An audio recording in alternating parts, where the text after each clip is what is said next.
Bolu'nun Pamuk Kalesi olarak bilinen bu yeri diğerlerinden ayıran en büyük özellik şu. Şimdi yavaş yavaş mağaraya girelim bakalım. Mağarayı gezerken şunu düşünün.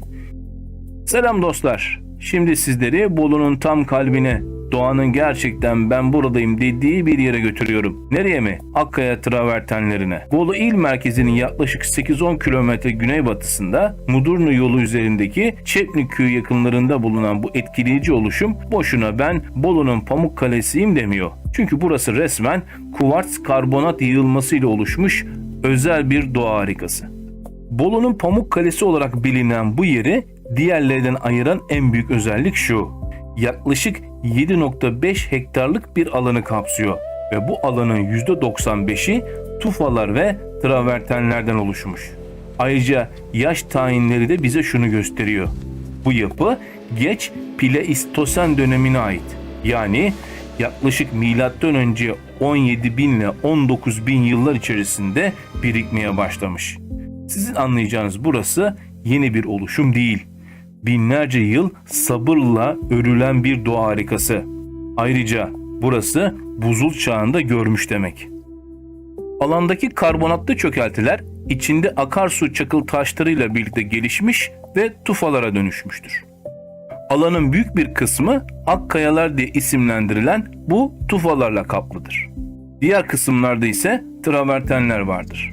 Şimdi burası Akkayalar travertenleri değil miydi? Nereden çıktı bu tufalar diyebilirsiniz. Az önce de söylemiştim. Burada tufa yapılarına Akkayalar denilmektedir. Esasen tufa ve traverten her ikisi de kalsiyum karbonat kökenli torkul kayaçlardır. Ama temel farklılıkları oluşum sıcaklıklarında ve yapısal yoğunluklarında gizlidir. Yani tufa soğuk veya ılık sularda algler veya bakteriler tarafından kalsiyum karbonatın çökelti haline getirilmesiyle oluşur. Süngerimsi ve yumuşak bir yapıya sahiptir. Traverten ise daha sert bir yapıda olup sıcaklıktan kaynaklı kimyasal çökelme ile oluşmaktadır. Tek farklılık budur. Yoksa görüntüleri aynıdır. Gelelim bu doğa harikasını besleyen suya. Akkaya travertenleri Çepnik köyünden çıkan iki termal kaynaktan besleniyor.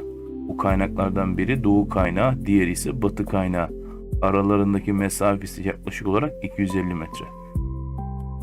Bölgedeki Çepni maden suyu işte bu kaynaklardan elde ediliyor. Suların sıcaklığı yaklaşık olarak 10 ile 15 santigrat derece arasında. Yani su oldukça serin. Bir maden suyuna göre pH değeri oldukça iyi. 7 ile 8 arası. Hafif bir alkali yapısı var. Toplam mineralizasyon yapısı 800 ile 1500 gram bölü litre düzeyinde. İçeriğindeki biyokarbonat ve karbondioksit zenginliğinden dolayı bu kaynak suyu doğal olarak kendinden gazlı.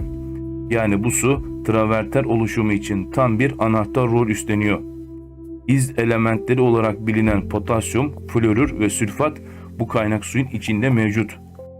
Yani yanınızda getirdiğiniz bir şişeye buradaki sudan koyup eve götürdüğünüzde evde doğal bir maden suyu içebilirsiniz. Traverten sahası Mudurnu Çayı Vadisi'nin kuzeyine bakmakta. Burası Kuzey Anadolu fay zonuna yani Bolu fayına bağlı bir çek ayır havza ve belirgin bir çökelme ayırma karakterine sahip. Bu yüzden burada yalnızca düz bir traverten yüzeyi görmüyoruz. Aynı zamanda traverten basamakları, dar ve geniş vadelere bitişik yamaçlar, çözülmüş kalıntı şeklinde olan küçük doğal köprüler görmekteyiz. Arazi yükselti farkları oldukça belirgin. Yaklaşık olarak 690 ile 1300 metre arasında değişiyor. Bu yükseklik farkı nedeniyle su akışları önce eğimli çayır ve ormanlardan geçiyor. Ardından traverten teraslarına ulaşıyor. Suyun içindeki mineraller de buradaki kireç çökeltilerin oluşmasına neden oluyor. Ve sonuçta basamaklı teraslar ile havuzlar ortaya çıkıyor. Akkaya travertenleri anlatmaya devam edeceğim lakin daha önce de konuşmuştuk. Bu mekan buzul çağını görmüştü. Yani bu şu demek, buradaki mağaralar ilk insanlar tarafından kullanıldı. Şimdi yavaş yavaş mağaraya girelim bakalım. Mağarayı gezerken şunu düşünün. İlk insanlar burada yaşadı ve daha sonraki dönemlerde insanlar buraları kullandı.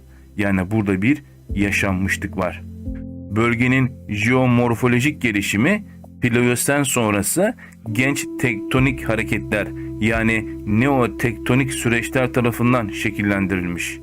Faylar, fay basamakları ve derelerin kesişmesiyle oluşan boğazlar hala gözler önünde. Bütün bu süreçler travertenlerin dizilişini ve yükseltilerini belirlemiş durumda. Başka bir deyişle burası hala aktif olarak traverten biriktirmeye devam ediyor. Yamaçlardaki inorganik çözeltiler basamak basamak büyümeye devam ediyor. Akkaya travertenleri özellikle yaya yoluyla gezilebilen kayalık basamakları ve 2012'den beri var olan yapay havuz tesisleriyle günübirlik turizm imkanı sunmaktadır. Ancak bu turizm imkanı travertenler için gelecekte tehlikeli olabilir. Çünkü 2012'deki havuz inşası gibi sulama ve turizm altyapıları yeraltı su dengelerinin değişmesine neden olabilir. Ayrıca izinsiz ziyaretçi trafiği, çöpler ve travertenler üzerindeki yürüyüşler aşınmayı arttırabilir. Bu nedenle travertenlerin gelecek nesillere aktarılabilmesi için koruma altına alınması şart. İlk dönem insanların buradaki mağaraları kullanma ihtimaline karşın henüz arkeolojik çalışmalar daha başlatılmamıştır. Bu nedenle o dönemlere ait herhangi bir bilgi elimizde mevcut değildir. Bolu merkezden Göynük ve Mudurnu minibüslerine binerseniz Çepniköy'üne ulaşmanız mümkün. Taş ve beton havuzlar yazın serinlemek isteyen ziyaretçilerin ilgisini çekiyor. Ayrıca park yeri, piknik alanı ve tuvalet gibi sınırlı ziyaretçi hizmetleri bulunuyor. Ama dürüst olmam gerekirse turizm altyapısı profesyonel düzeyde değil. Ayrıca kafe, restoran ve konaklama tesisleri de yok. Bu yüzden ziyaretçiler genellikle günübirlik plan yapıyor. Diğer başka bir sorun da gelen ziyaretçilerin çevreyi pek de temiz bırakmadığı görülmekte. Pamukkale'deki travertenlere göre Akkaya travertenleri oldukça genç sayılır. Ayrıca Akkaya travertenleri Pamukkale'dekine göre oldukça küçük bir alanı kapsıyor. Ama Akkaya'dakinin çok önemli bir özelliği var diğerlerinden ayrılan. Tufa ve travertenler aynı bölgede yer alıyor. Yani buradaki kalsiyum karbonat hem bakterilerle hem de sıcak sudan kaynaklı olarak kimyasal reaksiyonla çözelti haline gelebiliyor. Bu doğa gezisini beğendiyseniz videoyu beğenmeyi, yorum yazmayı ve abone olmayı unutmayın. Sağlıcakla kalın. Yeni videoda görüşmek üzere.